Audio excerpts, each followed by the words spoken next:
Spirit, Father, Lord God, we give you glory and honor and praise, and we thank you so much for bringing us to this day and this event.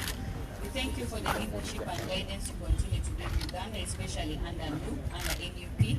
Father, we thank you for our party, and we pray that this day will go according to your will.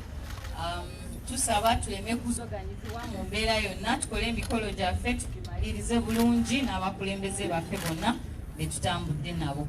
Tukusaba bino byonna nga tuyita mu linnya ly'omwana wa Yesu Kristo Mukama waffe.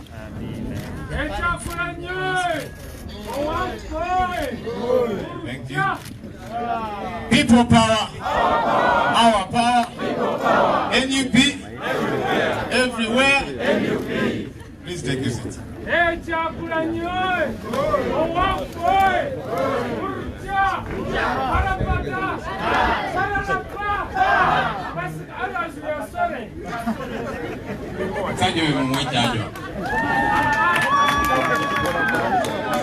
All right, once again, you're very welcome.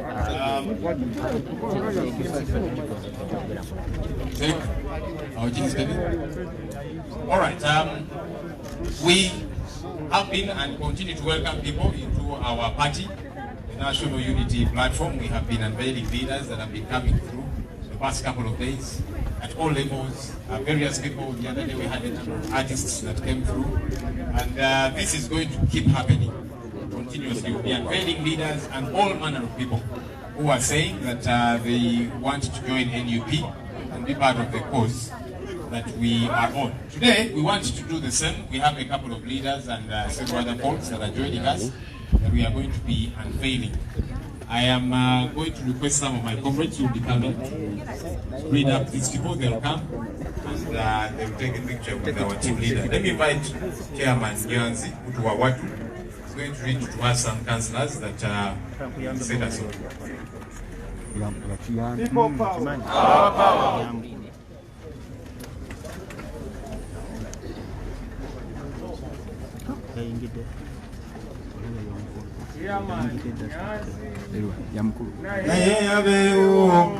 I am in the mood to sing. This is the time, the time, the time.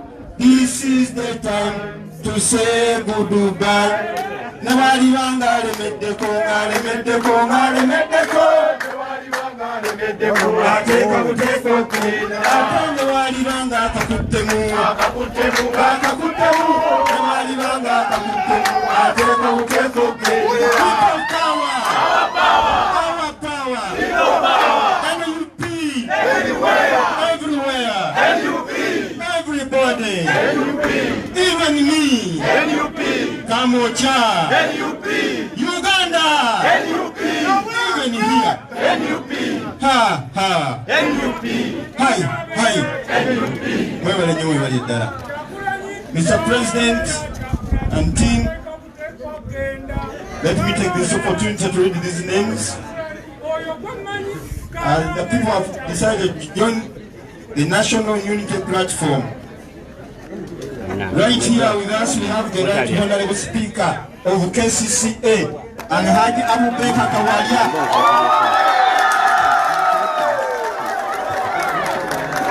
Come on home, come on home. Soko kuhumu wala bakuulire nawe kyali waffe. People power. Our power. People power. Our power. Our power. People power. NUP. Everywhere. Everywhere. NUP. Chakami.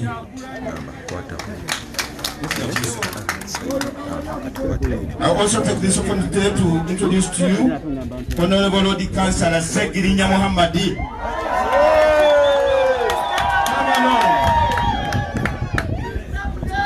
Mr. President, our power, people power, everywhere, everywhere. Yeah.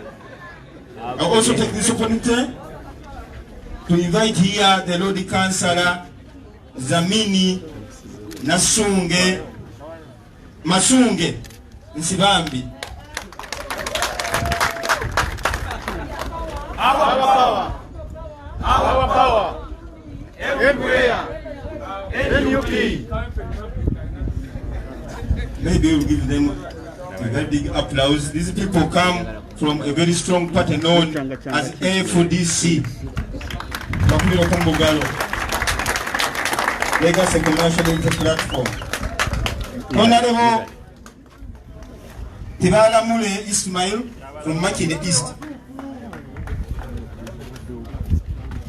Where is the Councillor Tibala Mule? People power, our power, our power. People power, NUP, everywhere, everywhere, NUP. Honorable Ismail Damba. Dakaba. Kisuze from Rwanda South. Honorable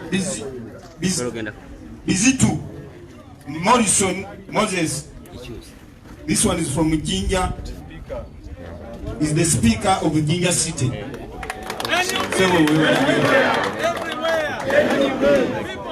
Our power, people power. Mr. President, the last one is Hassan Mwanga, Councillor Angel Municipality, Council Uyikwe. People power, our power, people power, NUP, everywhere, everywhere. We also have another Lord Councillor, Nakabugo Farida, from Rwanda South. NUP, everywhere, NUP, everywhere, everywhere, I think I'll give the opportunity to ask Honorable Speaker to say something before these communities are unveiled. What the answer is? People power, Our power, people power, our power, our power, people power, NUP, everywhere, everywhere. NUP.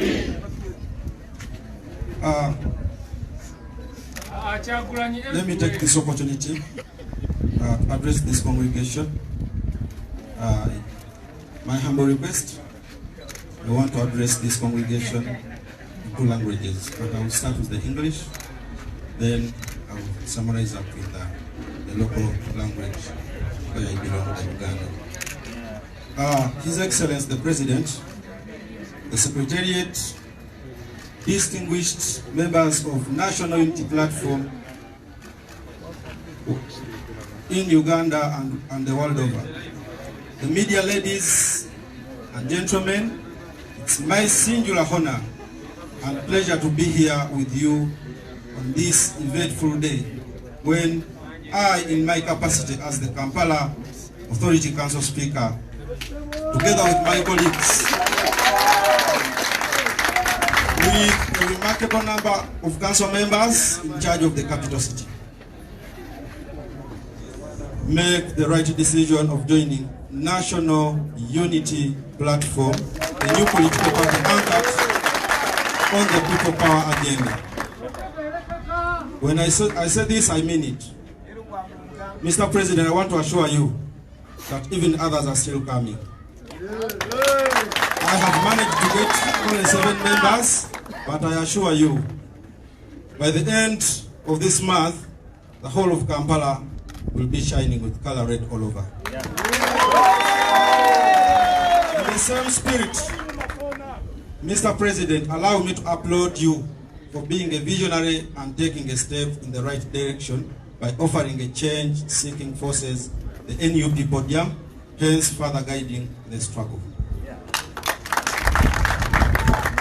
My dear comrades in the real struggle, Honorable Robert Kyagulanyi, aka Bobby Wine, is an answered prayer because there has never been a chance like this to have such an appealing candidate to the majority of Ugandans, and there will be no other chance. For those ones who know, you know. We've had leaders, and I think he's the best of this generation. My comrades in the real struggle,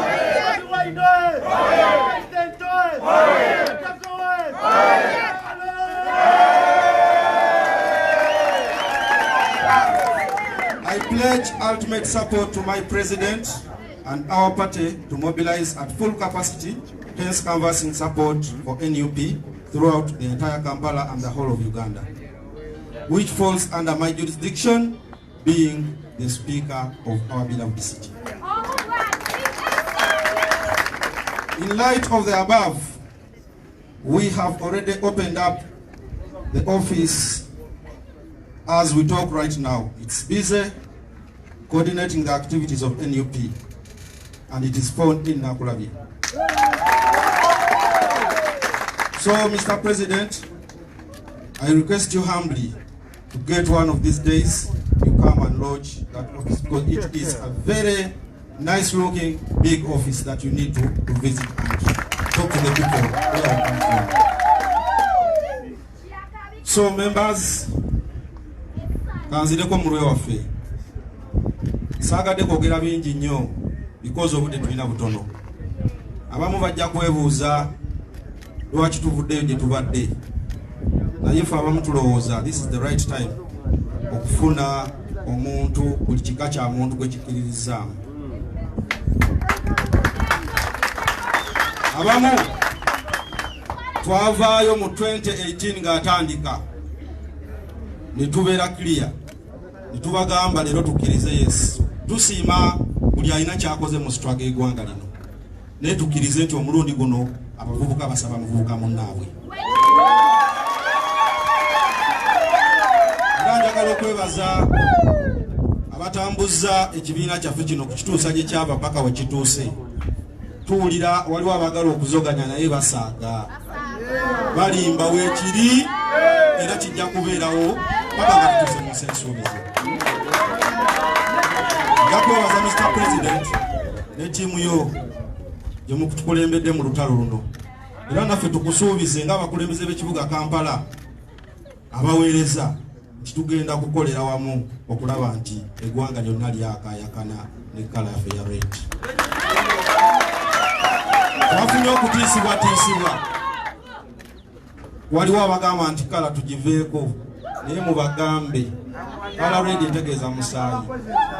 Katonda yeyagituwa, tewali ali wano atalina ki tuba baddembe okugikozesa. Revolutions zonna zetulabye mu nsi yonna zibadde clear ne kkala yaffe ya red. Era mbakakasa ne bannange betuli nabo ne betusanze wano tutambulire wamu nga ttiimu tusooke tutereeze ebiso by'emyaka 35 egiyise. Mr. President, twala omukisa guno okutegeeza bwe nawangula obwa Speaker nanoonya akalulu mu kusoomoza okw'ekitalo, ng'ebimu ku byali binkubya kulangirira Jindiwa People Power.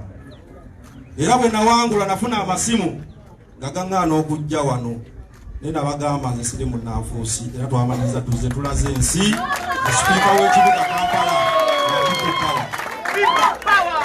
So nja kusaba ne bannange abali wano ofiisi eno tugikozesa yaffe ya struggle, gikozese yaffe, tewali muntu ayinza kuva kulemesa okukola bitulina okukola. Bannakampala ne bannayuganda batusaba enkyukakyuka, obufu already bwe tulina obutono tubukozese tusobole okuba nga tugituukako enkyukakyuka. Waliwo ekyenjawulo kye tulina kino nga kisaba busabi nti tubadde chairperson wa caucus namba mu kanso mukyalo Honorable Farida Nakabugo omukulu nga naye nze nga nze essaawa zino okuba nti chairperson wa caucus mulamba avuddeyo kitegeeza nti n'abalala abakyawagamira bajjakola ki bajja kuvaayo. So tulina caucus ebadde ya FD Square yabadde ne majority councillors abangi ku City Hall, naye tubakakasa nti abasinga obungi bali muko bakola ki bajja. So Mr. President, nze ng'omuntu neewadde okukola buli kimu mu Lubaga North gye nva. Era ngenda kukola ng'omumuli. Saagala obeere ne pressure wano buli kimu abaana nabasabye ttiimu nazisabye titubikole ngaffe kuba naawe toyina. Eggwanga ddene twetaaga okukwatirako naye nze gye nva e Lubaga tugenda kukwatagana ne bannange buli kimu tukikole. Mukama Katonda atukuume. Nange ndiko omubuliro okuyembako musajja. We are the country, we are the future, we are the change we bound the knee. We are the youngest population in the world, we stand a chance. If we all come together, we shall change the destiny. People power, oi! People power, oi! NUP, oi! Everywhere, oi! Ra! Cha! Mr. President, because of unity.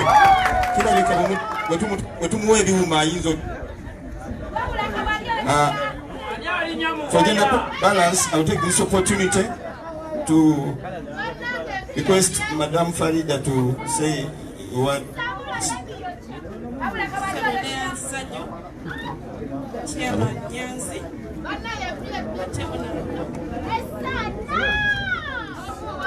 Chairman Nyanzi, ate honorable to be. Eranga alina okubeera MP Kampala Central. Omulundi gwange si gwe gusoose okubeera mu maaso g'emmeeza eno neesiimye nnyo okuba nga ndi mu maaso ga pulezidenti agenda okulembera eggwanga lino. Ennaku ezikyamwatene nnyo ekyo nze bwe mbeera ngamba Allah wa buyinza. Ebigambo baŋŋambye dakiika 2 kyetegeeza abantu mwenna abali wano. Mbadde chairperson wa FDC caucus naye kati si kyali chairperson wa FDC caucus. Ndi chairperson wa NUP party. Era sebo tukutegeeza Mr. President nti ffe tuli ba mukisa, ffe tusooka okubeera b'authority councillors aba NUP. Era twamaze dde okuwandiikira buli gwe kikwatako office ya speak eya road mayor nti ffe tebaddamu tuyita ba FDC. Tuwandiikidde Attorney General akyuse okulayira kwaffe, amannya gaffe mu gazeti gabeere nga Nakabugo Farida NUP party.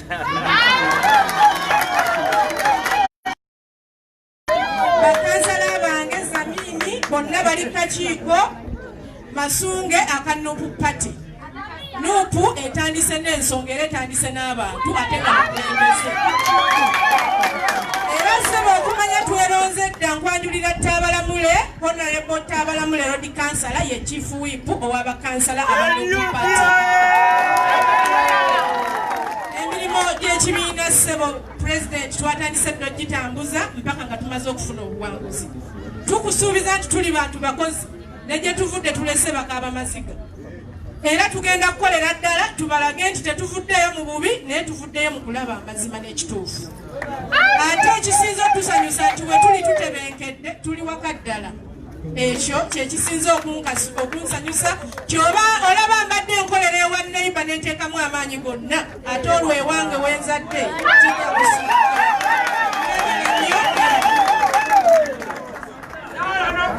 Ogenda n'owaaso Mr. President omutendera eddakiika 2 nayogera obuntu ng'ateekamu busukaali buli kiseera. Naye I will take this, let me invite the President to come and have a snap with you, Mr. President. Sekiri nyasooka ayogera oluzungu. Naye alumanyi.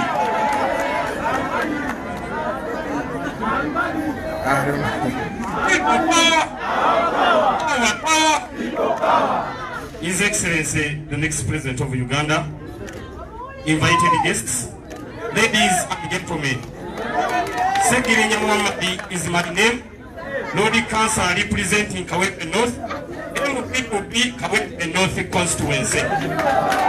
It's my pleasure today that I'm officially a member of NUP.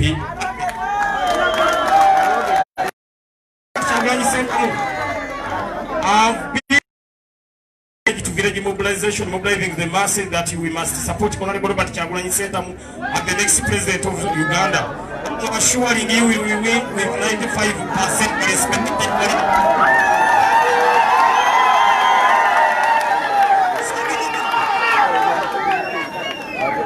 As with this opportunity to talk with this gathering, let me assure the people of Kawempe North Constituency that next MP of Kawempe North Constituency with the credentials, with capacity, with the capability, is elected.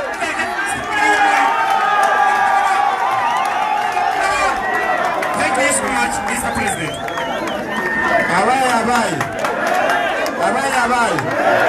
Arumani.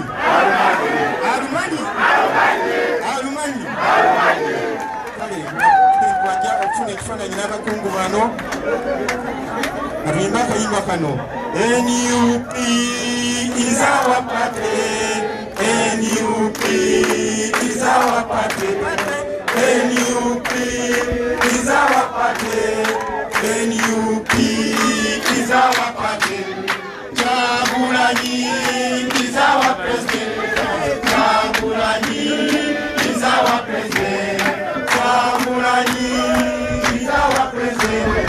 Kyagulanyi is our president.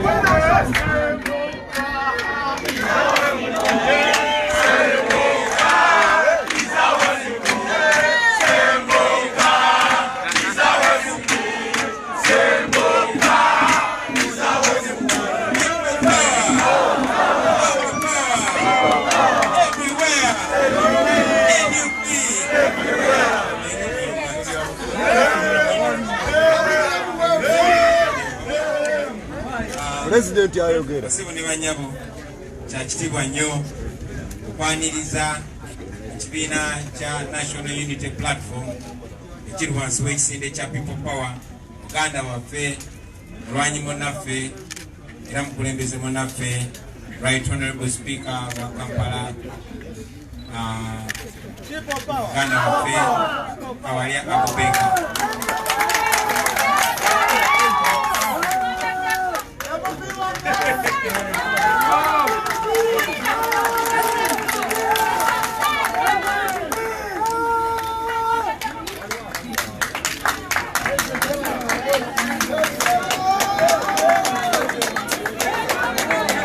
Hey, mama,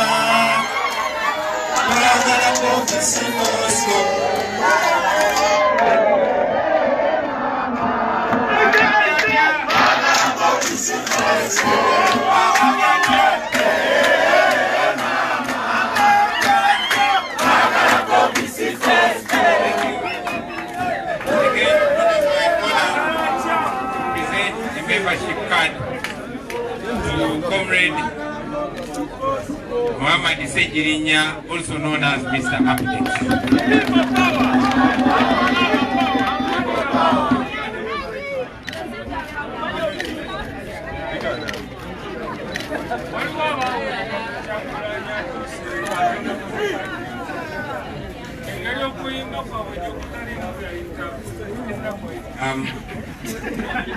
Again, it's my honor and pleasure to present an NUP membership card to Comrade Zamini Sibambi Musongi.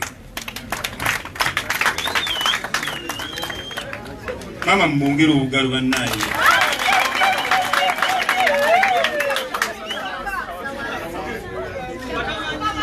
People power.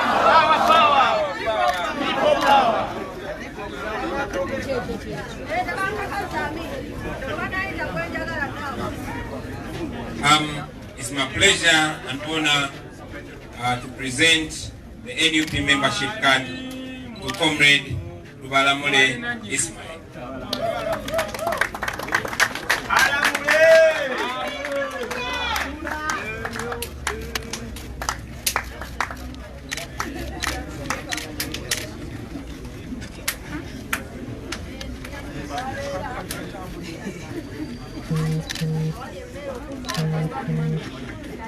It's my pleasure and honor to present the membership card of the National Unity Platform to Comrade Damba Ismail Gisuzi. People power! Our power! People power!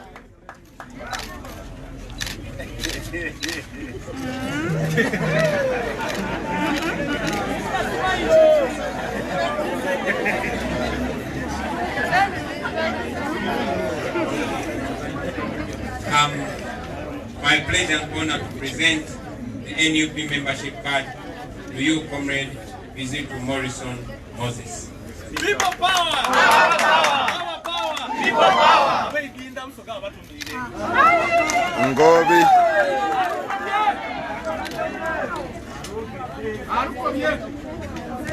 It's my honor and pleasure to present the NUP membership card to Comrade Mwanga Hassan. People power! Our power! Our power! People power! NUP! Anywhere. Everywhere! NUP. Hey!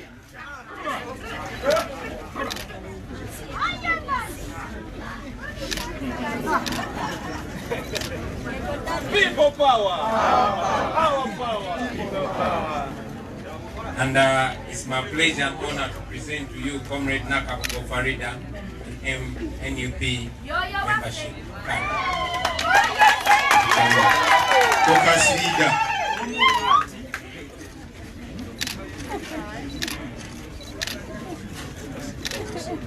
Iyo yensonga.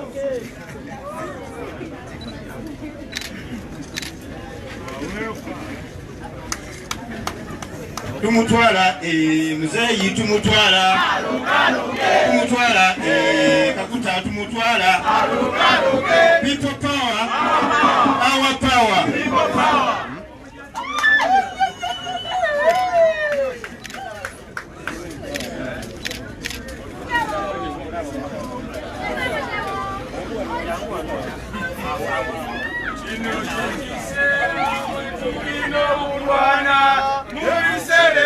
Maso tufune mirembe ino chekiseya metulino kumana nebisere no maso tufune mirembe ino chekiseya metulino kumana nebisere no maso tufune mirembe chekiseya metulino kumana nebisere no maso tufune mirembe chekiseya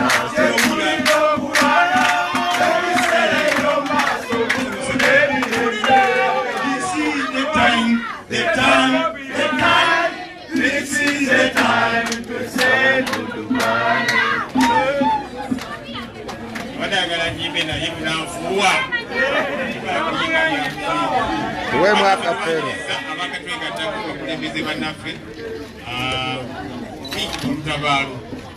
Bino mwatu byalaali naye tujakola ekisoboka kyonna abakulu bano tubasoge engeri era kuyita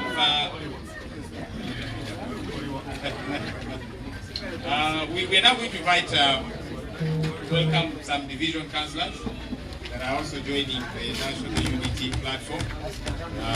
So let me invite the head of the Women's League to come and greet the Erinya yako birina mani, Hallelujah. Erinya yako birina mani, Hallelujah. Erinya yako birina mani, Hallelujah. Erinya yako birina mani, Hallelujah. Erinya yako birina mani, Hallelujah.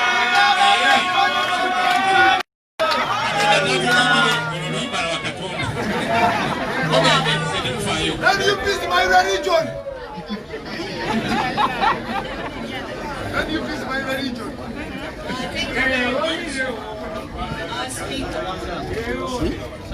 Thank you so much.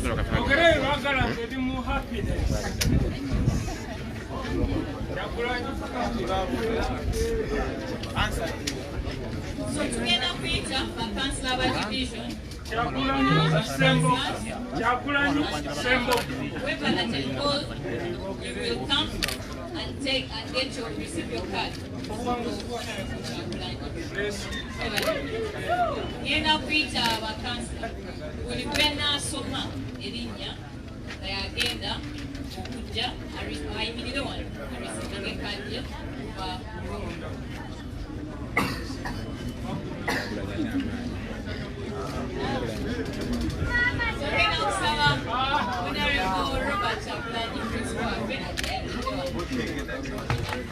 President waffe. President General. Wannansoma Councillor Alexa from Lubagana.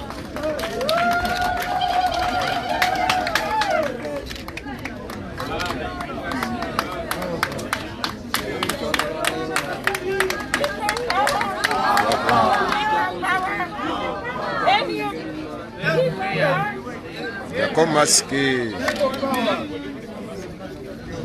Tusanyusa okulaba maama ate nze kimpesa nyugenda abakyala abali kukulembeze tubeetagira ddala abakyala yonna gye muli. Kansala Rose Kigozi ow'Emutunde Berubaga South. People power! Our power!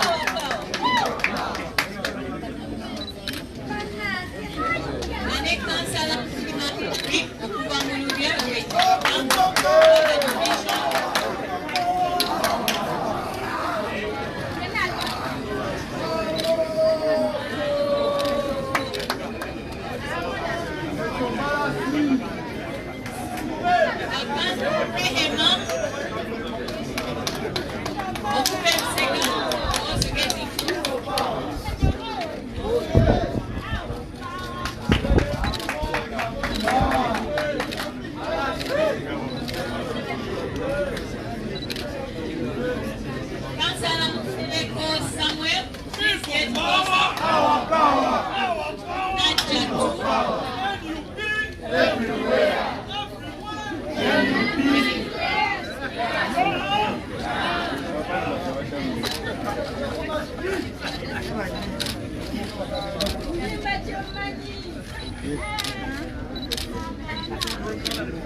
People power, our power, our power, people power, everywhere, NUP.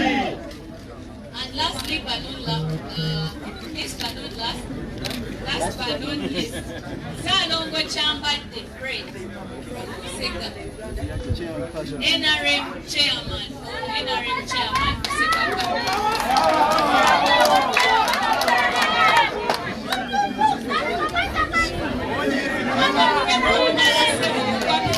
People power, our power, people power, NUP everywhere. So I get up now. Councillor Nachitende Sharifa from Rubaga. Deva.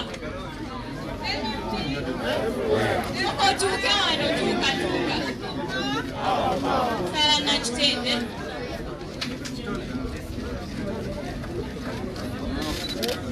Zino timu esanyusiza nnyo n'abakyala bayitirivu. Women in politics, that's a very good thing. So you're going to get a photo with the president. Abakyala njagala bakwetoloola. Nsaba nsaba abakyala bakwetoloola awo bakusingeko. NUP?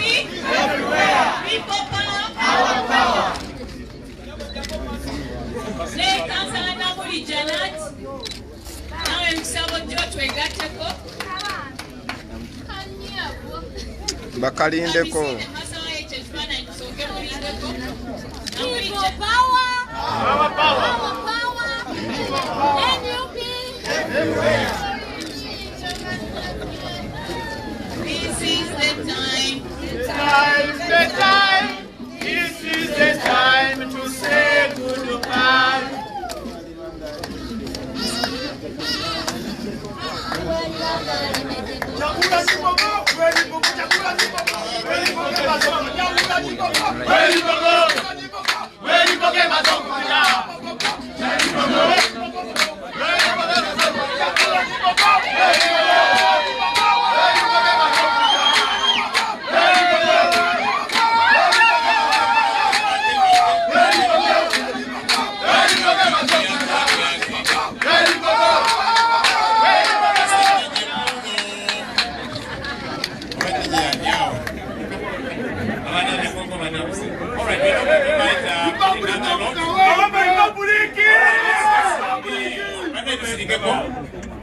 We've invited another lot.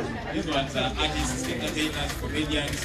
When we get a place, we have an idea of coming artists.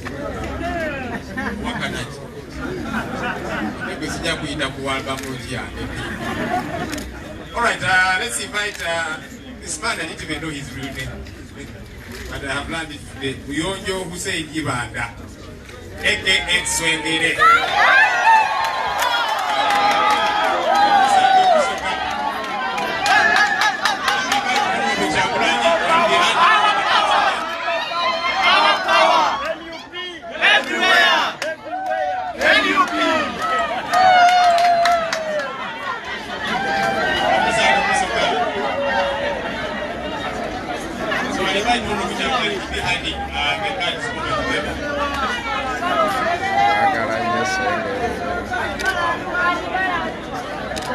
Let me invite Mr. Aloysius Matovu Joy.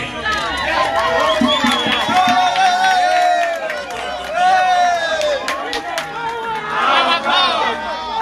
Our power! People power! NUP everywhere!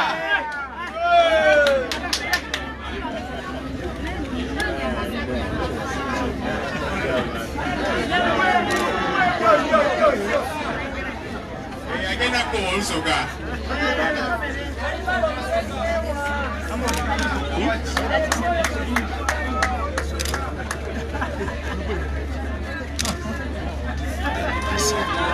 Last but not least in that category, Mr. Okocha Kasolo Peter.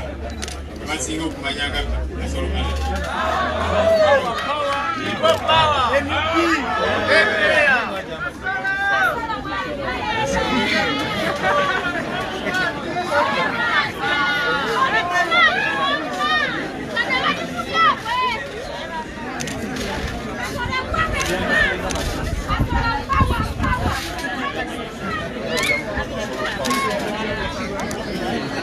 Okay, just before the group picture, in Akusaba Swingere, in 30 seconds, then the people join in 30 seconds, and then we take the picture.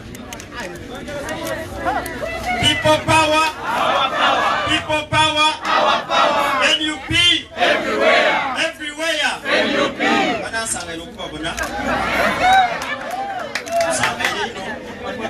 Mr. President, before we didn't have we Busogere. Wako tubatu kwa lipi kwa lijo kuchanga tabazinga kuikonero. Mwomi na atanga tabazinga kuikonero. Hello. Swengere ni mwijeno walifikaba kasi kamchalo. Ni mkana ngoyo masuku. Kucha meya Kenya City.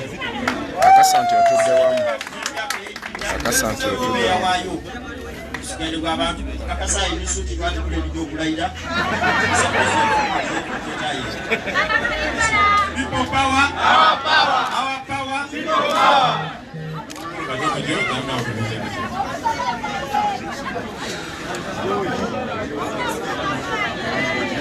People power, our power, people power.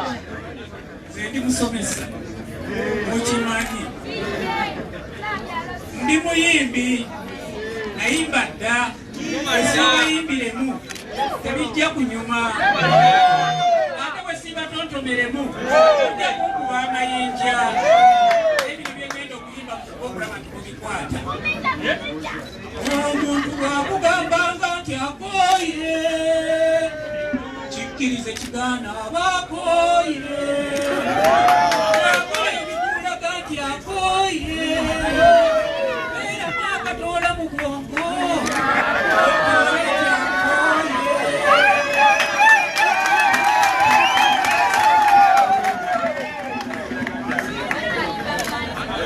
Wali tubatya, naye kati tetukyabatya.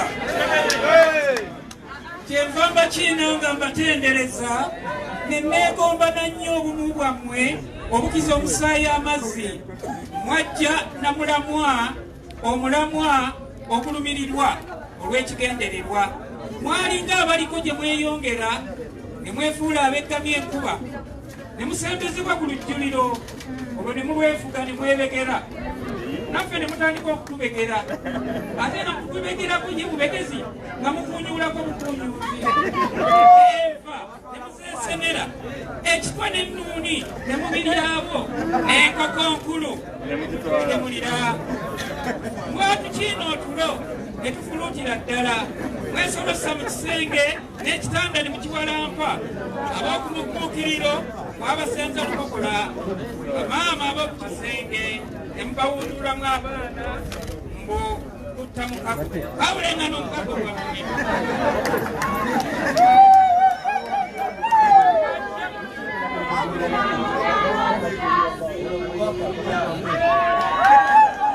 nawulya bagamba kuulu mwajja mutintima olw'empewo eyali ebamegeta ng'entamatama zibakubagana ng'ebibatu byebikaze ezissa ne mubudamizibwa mu kiyungu nemweseeseetula okutuuka ku kyoto ne mutannama ne mwegayuula be ne twewumbako ne tudda enkoto ne mufutubufuutulayo kati empewo ekomontaffe kaakano mwe byonna mwe lujja mwe ddiiro mwe kisenge mwe kitanda mwe nnimiro mwe kiyungu mwe mmere mwe nva mwe ntamu mwe kyoto mwe miryango mwe mmanju mwe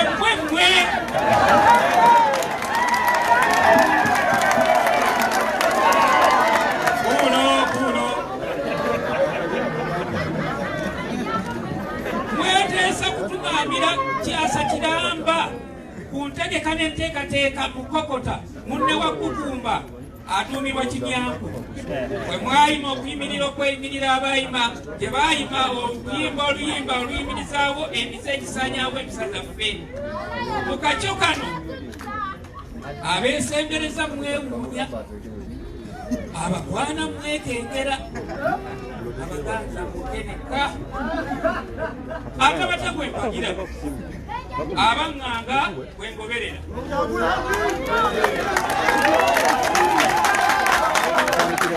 batenderezaako magezi gokka mu birowoozo ebigambo n'ebikolwa mwafuula abaali beemanyi amagezi abaali beetenda obugunjufu abaali beemanyi obuyivu abaali beegulumiza obugagga kati baabula nkupe kati bayenga nfuufu babula kutambula buteere twefuna bufumi nti fenno twali makula kyekyatubatise ekkula lya Afirika mwatugwenyakwenya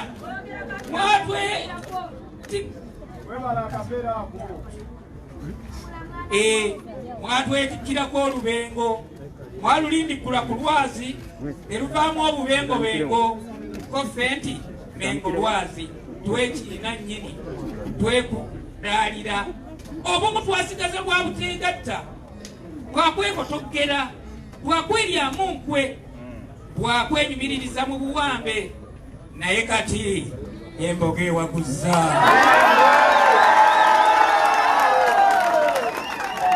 embogo nga bwewaguza ente kazibu n'emiwabo nga zidda mu biraalo oba kusengukira ddala kudda walala oluno ekibalo kibadimiridde Katonda asiimye Kyagulanyi Katonda alonze Kyagulanyi Katonda atutumidde Kyagulanyi amaanyi g'abantu g'emaanyi gaffe ye Kyagulanyi wansi wa manvuuli omuntu bwakugambanga nti akooye kikeeze kigana abakooye bwakola ebikulaga nti akooye beera mwangatoola mu bwongo okirize nti akooye people power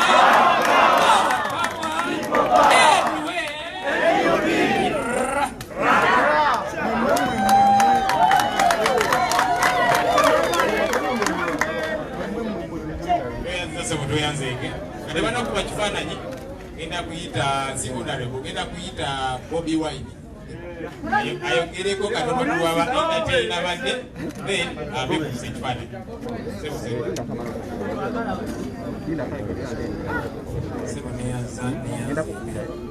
bannange ng'omuntu yenna bw'obeera mu babazi banno n'obaako ekintu ky'obagamba ne bakuwuliriza kiba kiyitirivu bannabbi abasooka bagambanga nti nabbi takkirizibwamu ewaabwe naye oba oli awo nga bwe ntera bagamba nti ate Katonda alabika yasazeewo kukozesa ffe bannabitone okukwata ettaala ly'eggwanga lino.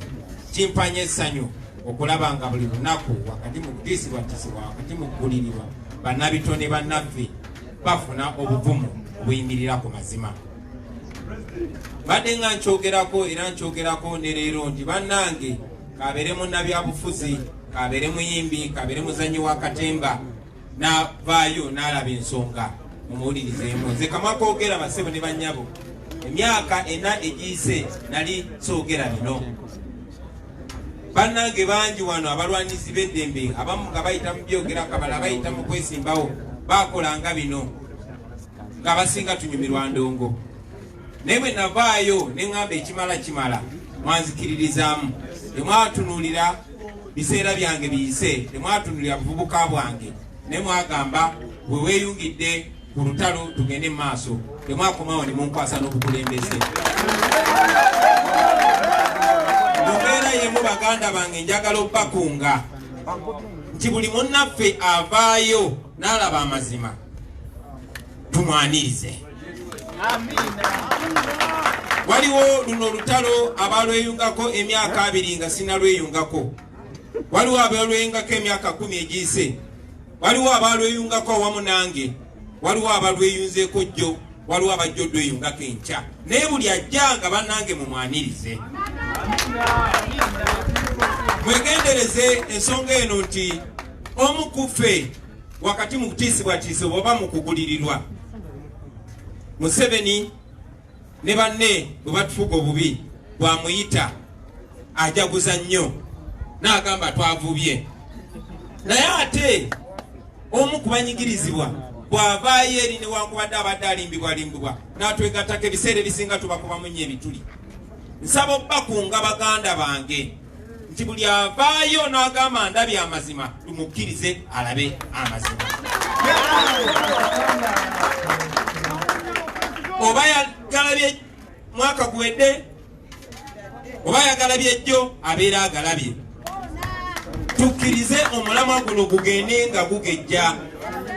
Abantu bangi nnyo bali kumpi ne Museveni nga tebaagala. Nze nga mbagamba nti n'abapoliisi n'abasirikale bangi bantuukirira ne bagamba tuli naawe. Abamu balina obuvumu obuvaayo kati, abamu bakyasondalo. Kati bwe baba basondalo naffe tetubamalaamu maanyi tubawagire. Njagala tutuuke okulonda nga Museveni asigadde ku ludda we lwe yekka. Kuba njagala bakakasa yakalubwe kaba kamazima na bwenkanya tusobola n'omuwangula mu njuyi. Kubanga n'abamukuuma tebamuwagira. Mu mbeera eyo basebo ne bannyabo bannaffe bangi baadde batya okutwegattako. Abamu nga tebabadde naffe, abalala nga babadde naffe naye ne baseerera. Naye bwe balaba amazima ne batutuukirira tubateerewo kye bayita soft landing, tubaanirize. Basebo ne bannyabo, nze nnyina omu ku mikwano gyange, in fact mukulu wange, nange okutandika okuyimba ennyimba ezirwanira abantu ba bulijjo nalabira ku ye. Newankubadde olw'ensonga emu oba endala nga naye bwe munaaba mukkiriza abannyonnyola n'abannyonnyola yantukira n'agamba muganda wange ffenna tetulina bugumu nga bubwo era okuguma tutandikira ku ggwe nga naawe wali abakusinga obugumu. Naye wakati mu kutiisibwatiisibwa n'ebifaanana bwe bityo naseerera. Ate Museveni ye kyagendera ku kwonoona amanya gaffe n'antuukirira ne twogera. Nene mugamba munnange si nze nina obuyinza, nze nnyimidde okulwa abantu abo. Naye nze nga bwe ndi olutindo olw'okuyitako okutuuka eri abantu, nja kusaba abantu bakkirize bakuwulirize. Basebo ne bannyabo, nsaba mumpe omukisa mpite muganda wange Ronald Mayinja.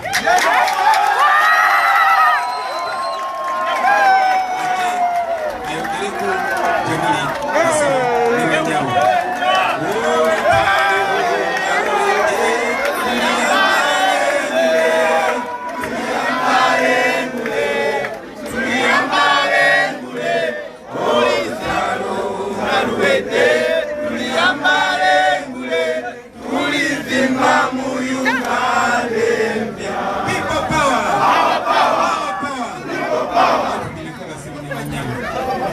basebo ne bannyabo fe tubadde tunyumya ne muganda wange naye bye mbadde nga mugamba nga tuli babiri era buli mugamba kati kisenzize nina obuyinza muli munzikirize fe muganda wange Ronald Maita abekubi abagamba nga bannayuganda sebo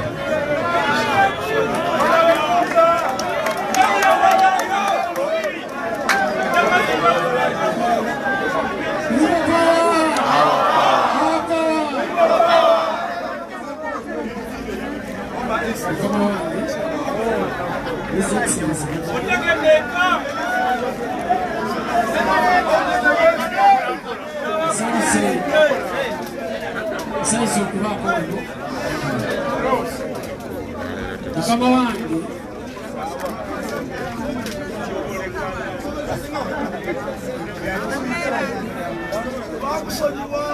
kuli bulungi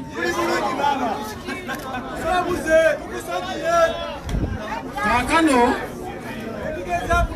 nsaba ntandikire ku nsonga siri mwogezi mulungi wabula ndi muntu wa action wabikolwa buli omu kyaba asooka okumanya mukama wange nze gwe mulaba wano nagenda ewa pulezidenti Museveni njagala buli omu gokola ki okiwulira nayagala tumanye ekintu kikyali ekintu eki tubadde nga tulwana olutabaalo luno nga tulowooza nti oba byakusaagamu nga kimanyi kisi byakusaagamu naye zino ensonga za ggwanga natuukirira pulezidenti Museveni baali abantu babiri ye ne Lumumba natuukayo ofuna bulungi naye takyayina gyatwala ggwanga namutuukirira mu ngeri y'okumubuuza ng'omuntu era waaliwo ye ne mukyala Lumumba bwe namubuuzako benamubuuzaako ne mugamba nti gamba mukyala Lumumba aveewo n'avaawo byenjogere yabiraba mukyala Lumumba abimanyi naye nga mubuuza okyayina pulaani z'eggwanga oba oyina ezizo muzeeyi takyayina pulaani za ggwanga naye ayina ezize n'abamwetoolodde n'olwekyo mukama wange ez'ekisemezi kuduwayi nsaba oyambe eggwanga lino okulibulula okulitwala mu maaso nsaba okukola baganda bange naddala ba NRM gye baliyo ku bunkenke kubanga nayogeranga nabo tufube nnyo okubasikiriza saagenda nti njagala kubegattako naye nagendeyo kukakasa kwetukomerera akyalina obusobozi oba takyalina muzeeyi Museveni takyalina obusobozi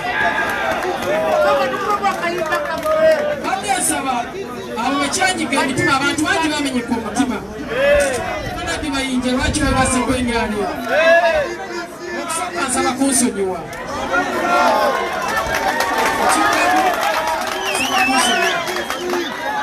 naye ng'ensonga enkulu yali yakulongereza ensonga gye tuliko si ya bukyayi si ya kusosola mu ggwanga si ya kweyagaliza obula eggwanga terikyalina bukulembeze buli ali awo nyonnyonayo omuntu omulala asobole okwegatta ku kisinde kyo asobole okwegatta ku nkyukakyuka naddala abantu balinalema abali mu kutya kwegatta ku nkyukakyuka kubanga ekintu tekikyaliwo buli gwotunuulira agamba nti akayunga kange akasente kange buli omukyatuga naye teri alina nsonga za ggwanga basebo ne bajja olwekyo obanga obadde wano ng'ogamba nti oba ndi ku kikyamu kkiriza oli ku kituufu sizza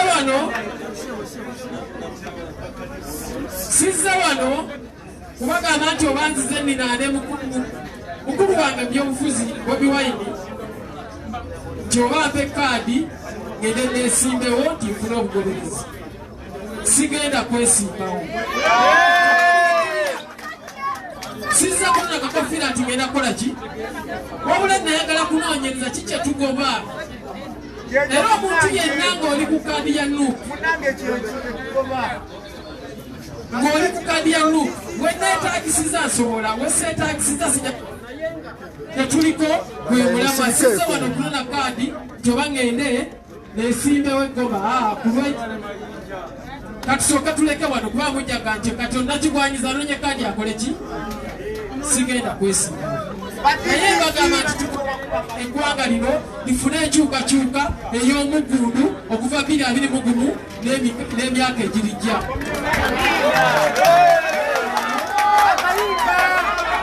mwebale nnyo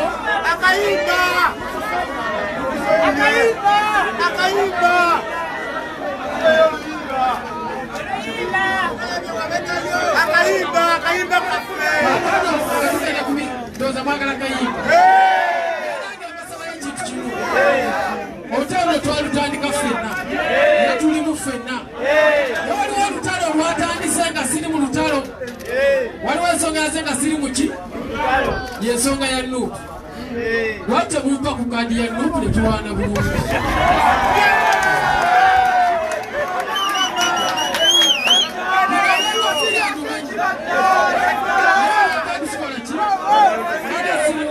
kati mbadesa tulwanire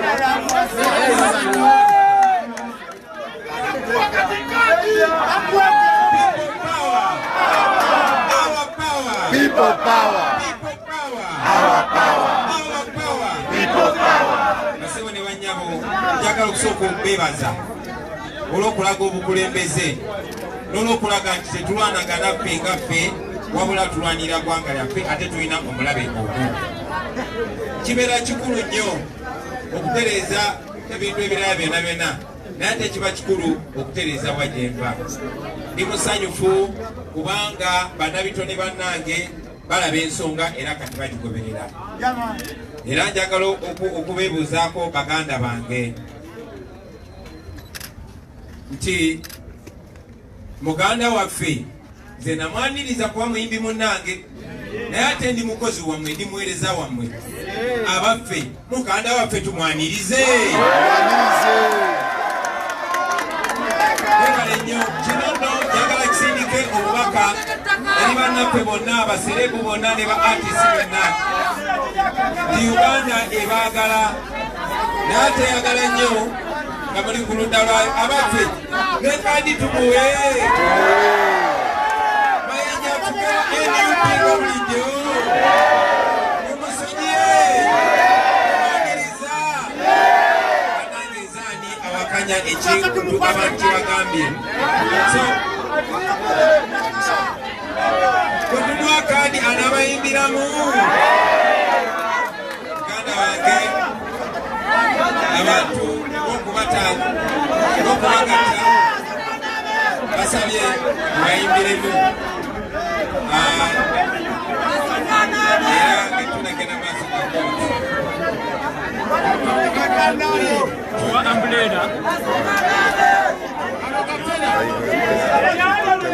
Kona sina byo ekyo kirana muzeyi yajjayo mungu wanyise ekali binyibese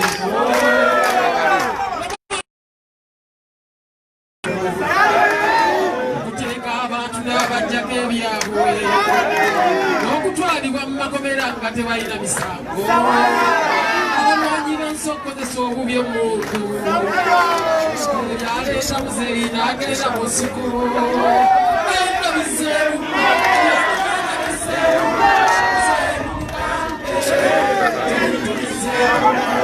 abange biseeru yakumanya biseeru eyo mugambe ebintu biseeru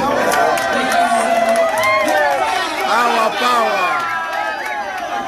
so muganda wange mayinja ekisembayo jakigamba maaso g'abantu bonna nti n'endagaano togikola na Kyagulanyi ogikola na bannayuganda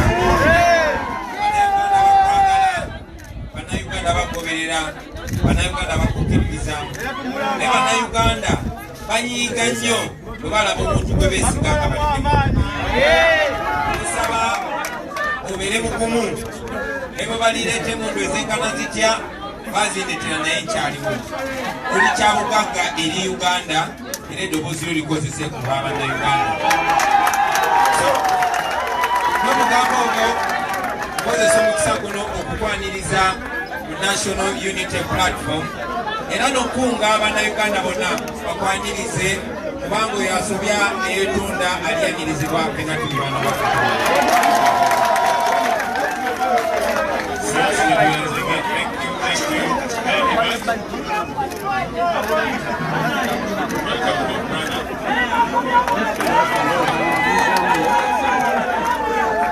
Alright, I'm going to request the other comments to just get forward to that picture.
Okayiseeko kakalyo kajjeeyo wuuyo atudde waya yiyo kale leeta waya eyo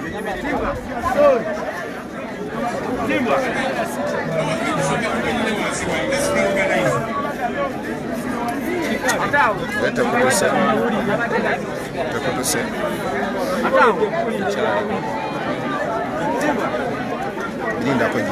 lindako gizayo sakuno standi soko samu standi bisi ginyolekeko wansi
People power, our power, our power, people power, people power, our power, our power, people power, everywhere, people power, NUP, everywhere, everywhere, NUP, Lubaga, NUP, Kampala, NUP, Masaka, NUP, everywhere, NUP, everybody, NUP.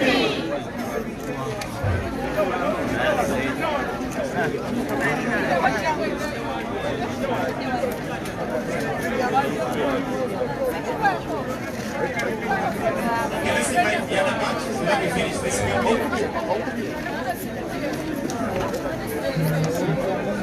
Wait,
People power, our power, people power, our power, people power, everywhere, NUP, everywhere, NUP, everybody, NUP.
Ajat. Leta.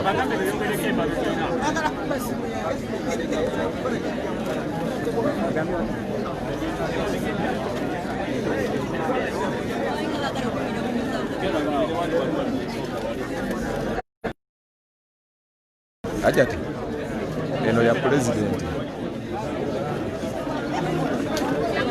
People power. Our power. People power. People power. Our power. Our power. People power. Everywhere.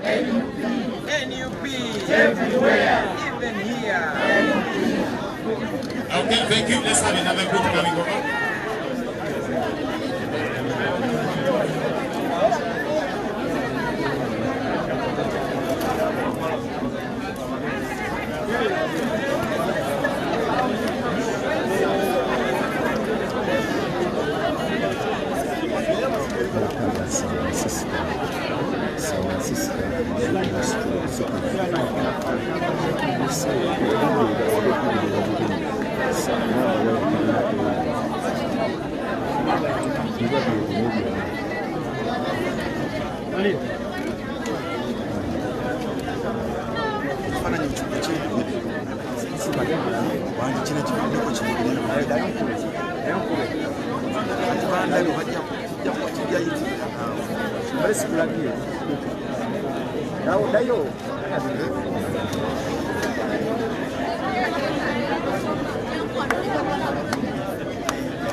Baba,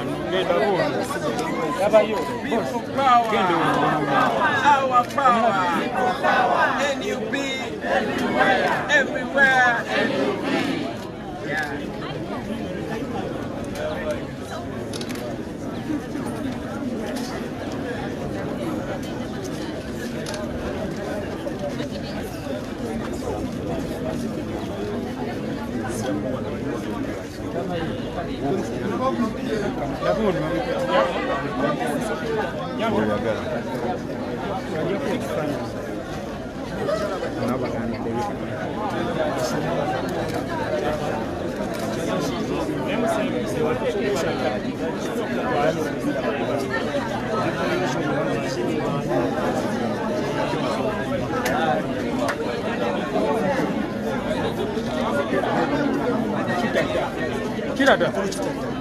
Kita adalah baik.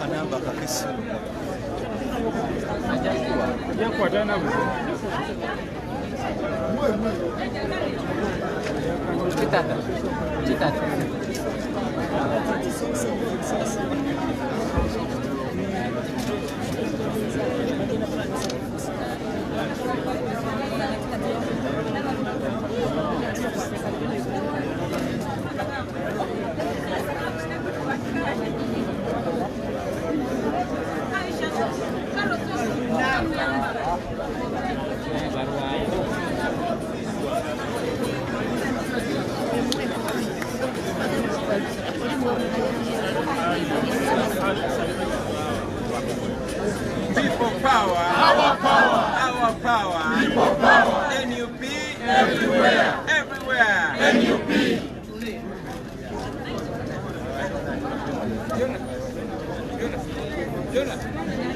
Jonah.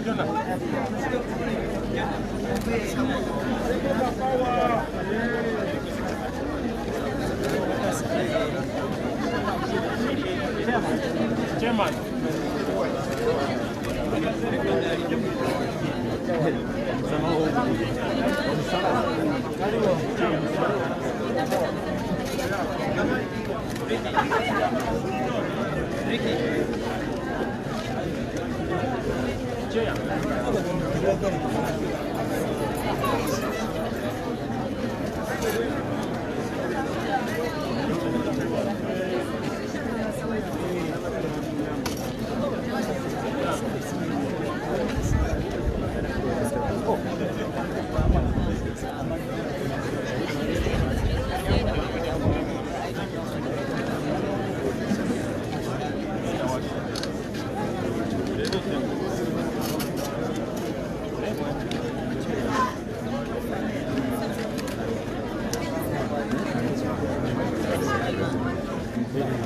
People power. Our power. Our power. People power. NUP. Everywhere. NUP. Even here. NUP. Yeah. Chagulanyi. NUP.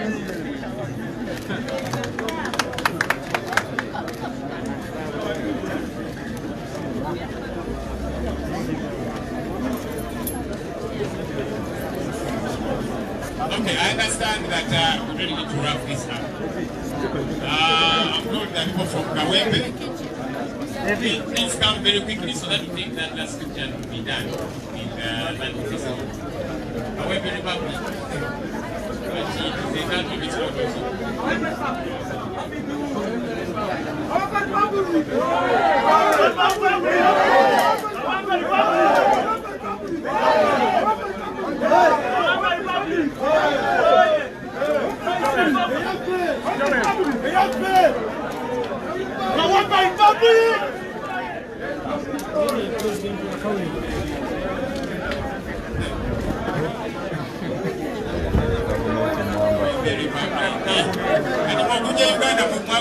visa chikati ina passport.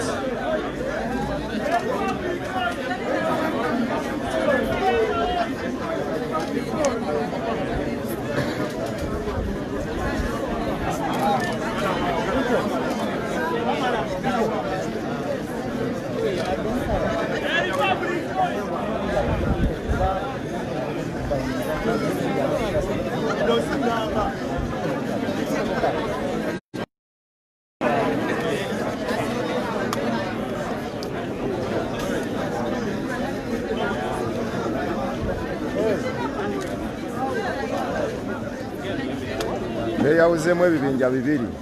Okay, President Chagulanyi, please come and take a picture with this. Kawembe Republic. Actually, have good the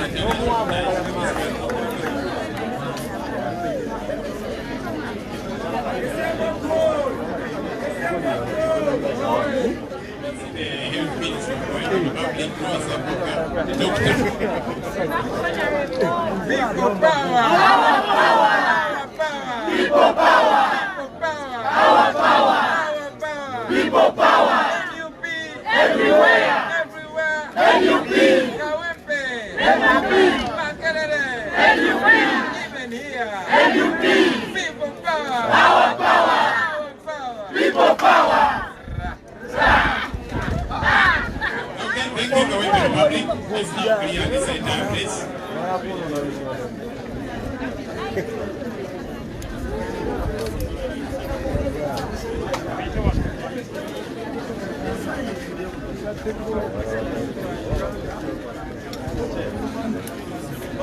Thank you.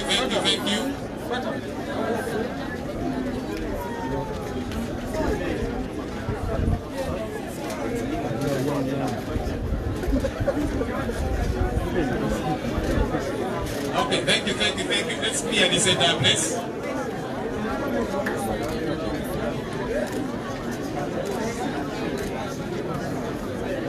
Let's clear the entire place.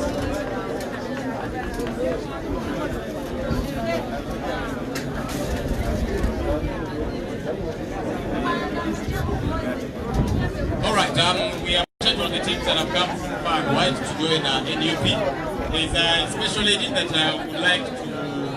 introduce.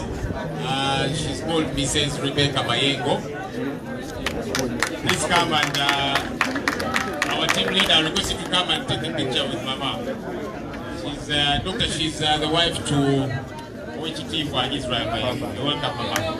Okay, say hello in 30 seconds.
Thank you. Maybe you take a picture from the front there.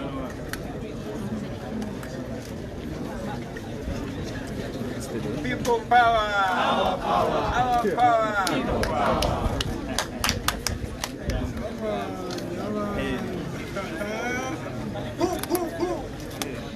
All right, thank you everybody. We are going to wrap up in 5-10 minutes at the most. I've told journalists I've got questions. I'll take 2, 3 maybe, and then we'll wrap this up.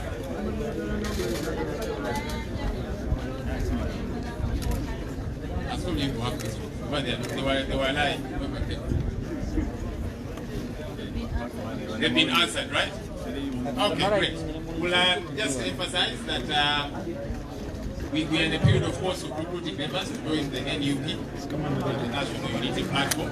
But also, we again shall emphasize that for our friends that would like to stand for various positions running under the National Unity Platform, the forms are available. So many of them had filled under the People Power Movement, and they have been calling and giving notification that please fill me in as an NUP member, and they've gotten their membership cards. Those that haven't yet, we invite you to come and do so.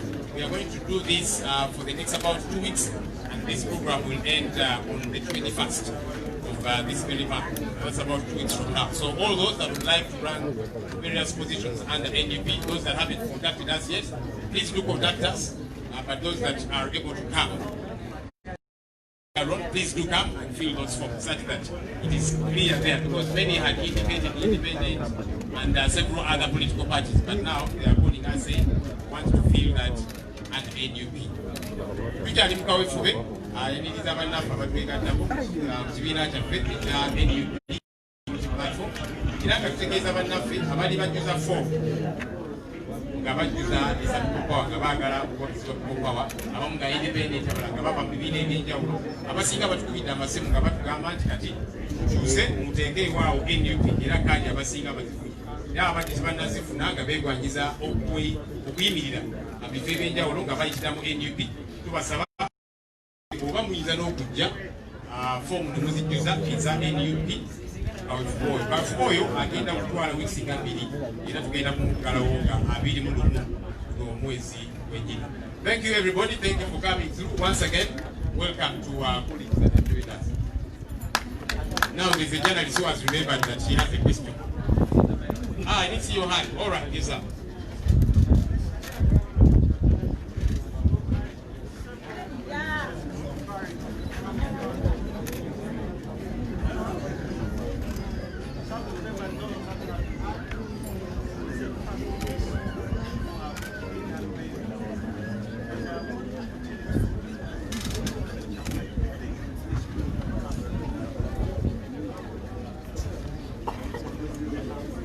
He's asking whether we can bring it to us the people here as available today. Yes, Gloria. Come again.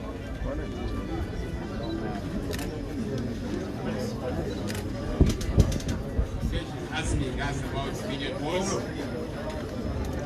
have any other hand that I didn't see, so that Naveen, is your hand up? Okay. Yes, are you Yes, sir. Yes, sir.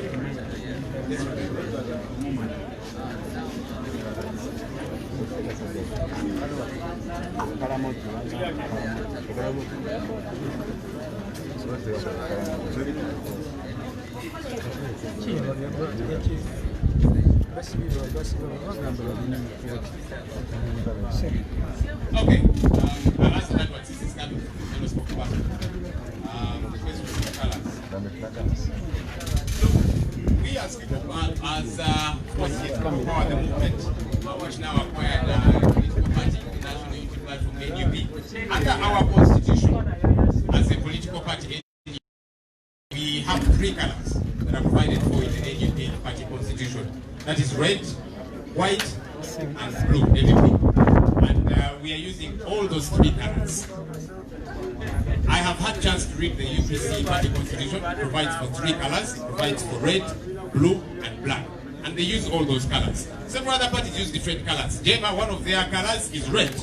The NRM use color yellow, and they also have blue there, green. And there's green as well. You know, so the point is that the colors get to be used interchangeably and all of that. So we, as NUP, our colors are 3. Red, white, navy blue. That's within our party constitution. That is with the Electoral Commission. Because the EC, they're the superintendents of political parties. So they have our constitution, which they stamped and approved years ago. You know, I mean, they approved this years ago before we took leadership. Why are they raising concerns now? So we don't have any problem with anybody. For us, we are following our party constitution, which the EC has, and they approved many years ago before Honorable became leader of this party. So that's how we are moving. But like we have said, if anybody has any concern and so on, this is not about a debate of who wins, the debate and all of that. There are legal mechanisms where somebody can take their concerns. So we call on our colleagues who have any concerns, please follow those channels. Ensonga yalanji fenge kibiina National Unity Platform NUP semateeka yaffe y'ekibiina erimu langi 3, eya red, emyufu, eya white n'eya navy blue. Era ezo langi zonna, ezo kala zonna tuzikozesa kubanga semateeka w'ekibiina kyaffe atukkiriza ate nno mwattu semateeka ono alina akakiiko k'ebyokulonda era baamwaniriza emyaka egyayita edda ne bamukkiriza. Katwebuuza ate lwaki bavaayo kaakati ne bagamba nti kati olwokuba Kyagulanyi akulira ekibiina kino kati ne babaayo oluvuuvumu. So tetugondera ssemateeka yaffe eya NUP etukkiriza okozesa langi 3, eya red, eya white n'eya navy blue. Era zonna tuzikozesa. Tukimanyiiko ekibiina kya UPC kala kikozesa 3, eya red, n'eya blue n'eya black. Siwulirangako aba UPC nga bagamba eyo blue mugijjemu. NRM balina yellow ne blue. Era bazikozesa zonna. N'abalala JEMA naye erinamu red. So ffe tugondera ssemateeka w'ekibiina kyaffe era EC weyina kala ziri 3, red, white ne navy blue. Zonna tuzikozesa era tujja sigalanga kala ezo tuzikozesa kubanga tugondera amateeka. Omuntu yenna alina okwemulugunya. Era amateeka galambika oli bw'asobola okuteekayo okwemulugunyaako. Si just bya debate ekyani asinze kugondera ssemateeka waffe alina obuzibu yenna abajja kugondera ayite mu makubo agakkirizibwa okuteeka ensonga. Tujja mbasangaye. All right, so let me invite our team leader because they want to questions.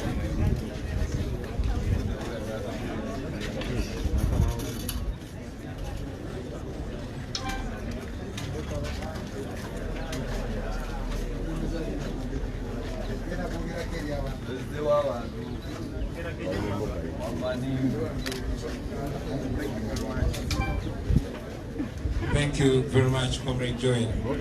I wonder if I have to answer these questions in both languages. I'll try to. Whether we are trusting the people that are joining us. Ladies and gentlemen, it is not in our place to trust or distrust the people that join us. We've said it in the past and we say it again, that we shall judge everybody by their actions.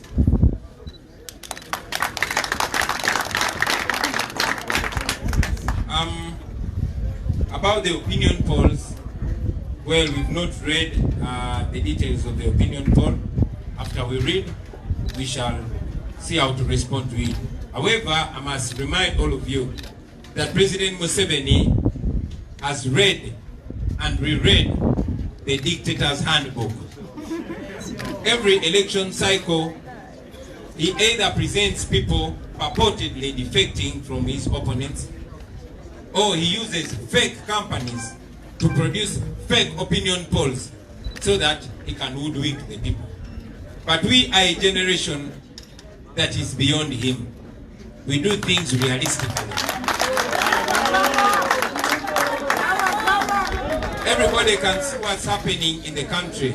He's not allowing us, he didn't allow us to consult, he's not allowing us to freely mix with the people because he knows, he fears the reality being slapped in his face.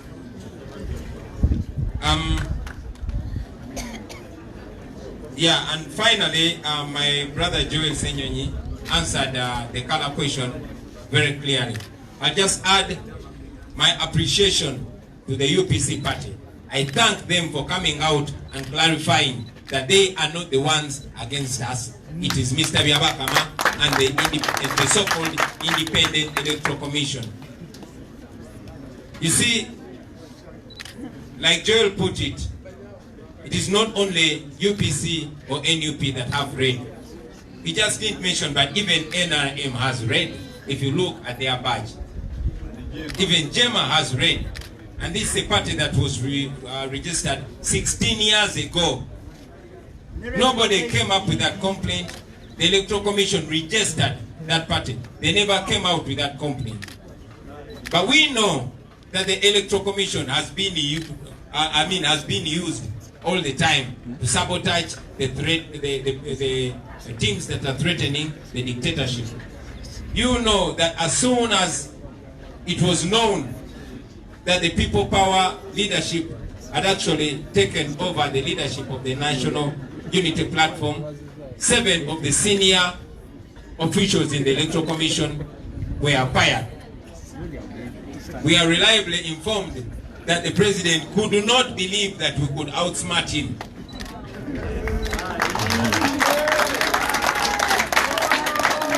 And so we are convinced to believe that probably Mr. Byabakama is trying to appease his boss. But we continue to remind him that he's supposed to be working for Ugandans and not for President Museveni. Mu Luganda, waliwo abuziza oba twesiga abo abatwegaseeko. Nja kubagamba nga bwe tubadde nga tubagamba nti si mulimu gwaffe oba buyinza bwaffe okwesiga abo ababa batwegaseeko. Tuze tukibagamba nti buli omu mujja mulabira ku bikolwa bye. Endagaano gye tukola ne bannaffe gye bakola tebagikola naffe, tugikola n'Abannayuganda abo abanyigirizibwa. Era si ffe tugenda okubeera bannampala oba basupervisor ababagoberera wabula Bannayuganda. So obuyinza tebuli eri ffe, obuyinza buli eri bantu, era endagaano bannaffe bagikola n'abantu era mujja balabiranga ku bikolwa byabwe. Ku opinion polls ezafulumiziddwa tetunaba kusoma kwekenneenya ezo opinion polls. Bwe tunaba tumaliriza tunazoogerako, naye era tekijja kwerabirwa ti President Museveni azenga akola nga bannakyemalira banne bwe bazze bakola, nga buli ssaawa ey'okulonda bwetuuka bw'aba tataddeewo bantu ba Kiwaani n'akubisa ne kaadi ez'Ekiwaani n'agamba bano bavudde mu kibiina kino, bano bavudde mu kibiina kiri. Akozesa kampani ez'Ekiwaani ne bafulumya opinion poll ez'Ekiwaani nga zimuwanika waggulu. Naye akimanyi nga mwenna bwe mukimanyi titakyalina waaka.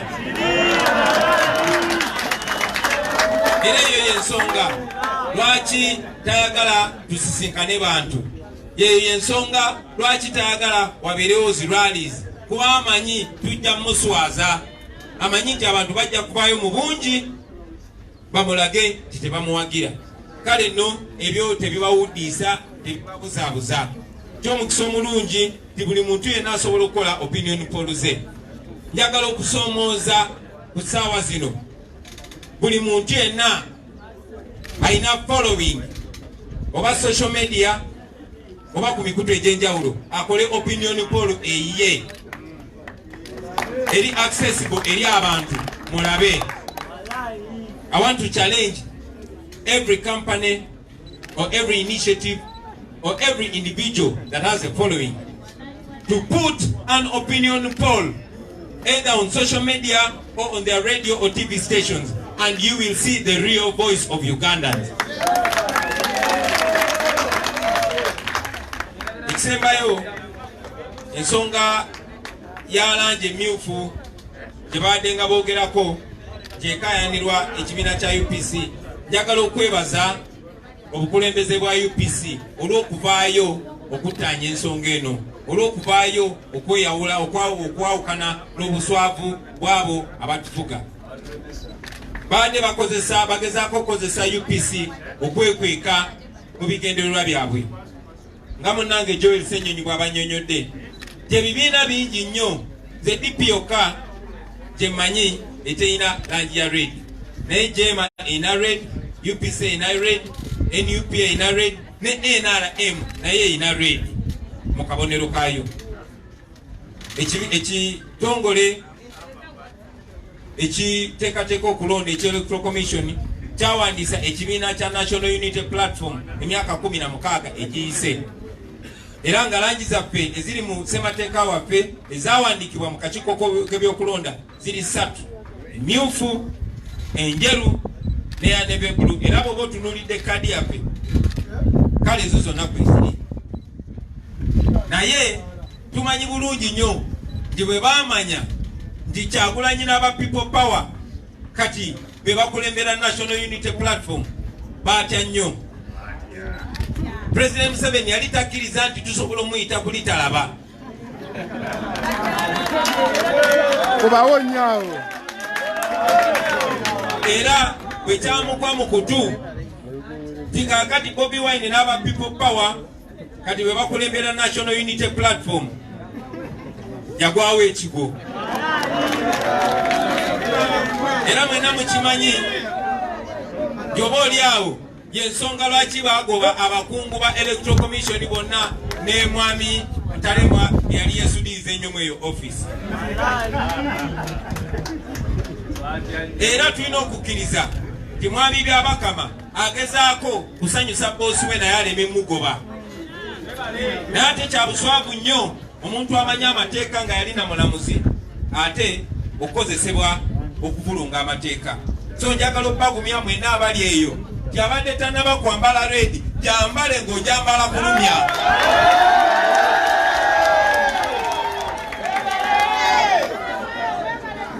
Mwebale nnyo, mwebalire ddala bassebo ne bannyabo ku lwa Katonda n'ensi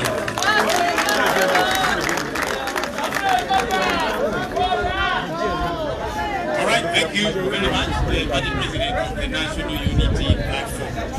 Ila kasani kaona Kyagulanyi bakalamye. Sati kakolamu. All right, we are done. Let's thank everybody. I request us to stand so we can sing the national anthem. Let me invite Comrade Donald Baija. Motari. Yayo bike.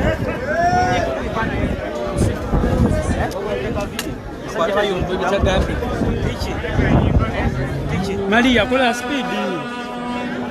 Maria, bayomba speed nawe. Kuba wadde bifata je mu abagundi sasa boss.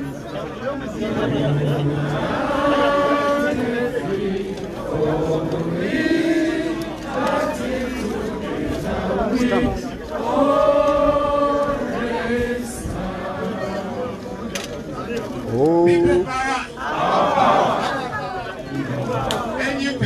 Everywhere. NUP. All right, thank you, ladies and gentlemen.